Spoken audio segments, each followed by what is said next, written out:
पहले दिन माँ शैलपुत्री की पूजा आराधना की जाती है। बंधुओं, जो मनुष्य भी माँ शैलपुत्री की पहले नवरात्रि कथा सुनते हैं, माँ उन्हें मनोवांछित वरदान देती है। उनकी सभी इच्छाएं शीघ्र पूरी कर देती है। बंधुओं, पूर्ण विश्वास, सच्ची निष्ठा के साथ ही माँ शैलपुत्री की इस कथा को सुने। एक बार प्रजापति दक्ष ने एक बहुत बड़ा यज्ञ किया।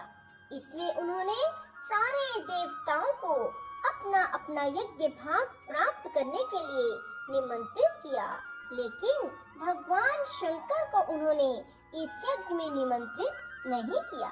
सती ने जब सुना कि उनके पिता एक अत्यंत विशाल यज्ञ का अनुष्ठान कर रहे हैं, तब वहां जाने के लिए उनका मन विकल हो उठा। अपनी यह इच्छा उन्होंने शंकर जी को बताई। सारी बातों पर विचार करने के बाद उन्होंने कहा, प्रजापति दक्ष किसी कारण से हमसे नाराज है। अपने यज्ञ में उन्होंने सारे देवताओं को बुलाया है, उनके यज्ञ भाग भी उन्हें समर्पित किए हैं, लेकिन हमें जानबूझकर उन्होंने नहीं बुलाया, कोई सूचना नहीं भेजी। ऐसी स्थिति में तुम्हारा वहां जाना सही नहीं होगा। शंकर जी के ऐसा कहने पर सती नहीं मानी। उनका प्रबल आग्रह देखकर भगवान शंकर ने उन्हें वहां जाने की अनुमति दे दी। सती ने पिता के घर पहुंचकर देखा, कोई भी उनसे आदर और प्रेम के साथ बातचीत नहीं कर रहा। केवल उनकी माता ने स्नेह से उन्हें गले लगाया। बहनों की बातों में व्यंग्य और उपहास के भाव भरे हुए थे। परिजनों के इस व्यवहार से उनके मन को बहुत दुख पहुंचा।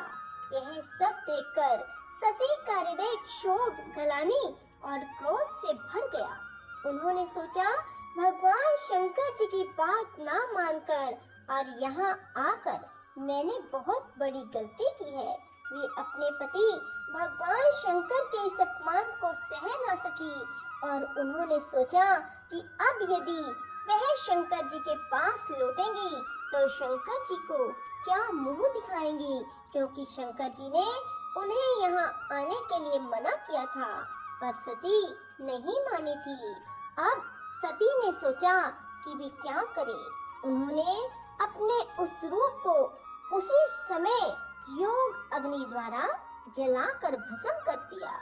वज्रपात के समान इस दारुण दुखद घटना को सुनकर शंकर जी ने क्रुद्ध हो अपने गणों को भेजकर दक्ष के उस यज्ञ का पूर्णतः विध्वंस कर दिया।